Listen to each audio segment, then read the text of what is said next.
There are certain conditions adult men face that adult women and children do not. 1. Success object. As a man, there is no price too high to pay for success, for failure is death emotionally, spiritually, metaphysically, and reproductively.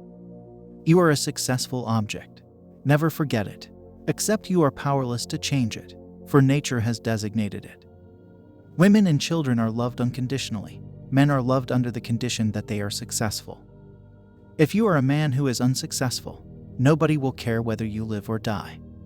Generally speaking, success is measured in worldly wealth, money, power, status.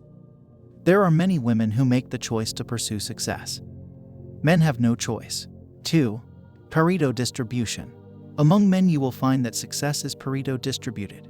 A minority of men are winners living towards the top of the macro-dominance hierarchy, while a majority of men are losers living towards the bottom of the macro-dominance hierarchy, relatively poor, low status, powerless. The overwhelming statistical probability is that you will lose, but in the unlikely event that you will win big.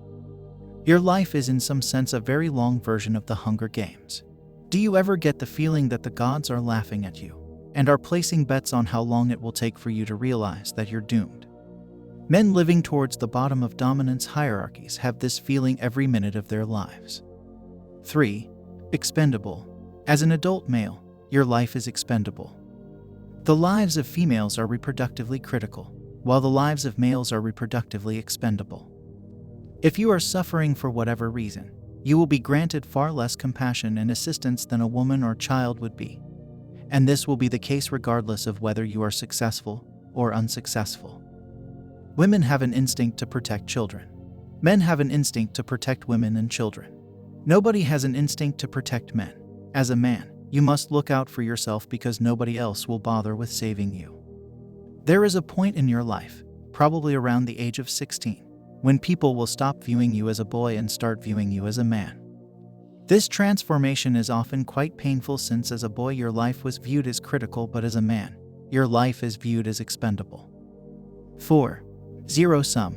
Success is an intrinsically zero-sum game in that a man is only considered successful if he is more successful than other men. A billionaire has high status because most men are not billionaires. If we created a society where everyone was a billionaire would have only mediocre status. In the pursuit of success, other men are not your allies, they are your competitors. There are those who will claim to not care about their relative level of wealth, status, or power. They claim to only care about their absolute level of wealth. They are lying, mostly to themselves. Whether you admit it or not, you do care intensely about your relative status. There is a counter in your brain that tracks your relative status in the hierarchy you live in. The human species evolved to have this counter before it evolved the ability to breathe. Tracking your status is more natural to your mind than breathing. Win or lose, your life will be a relentless war. If you are of low status, you will be spiritually tortured by your failure. If you are high status, you will have to endlessly fight to maintain your position. The competition for status will continue until death. Until then, perform well to live well.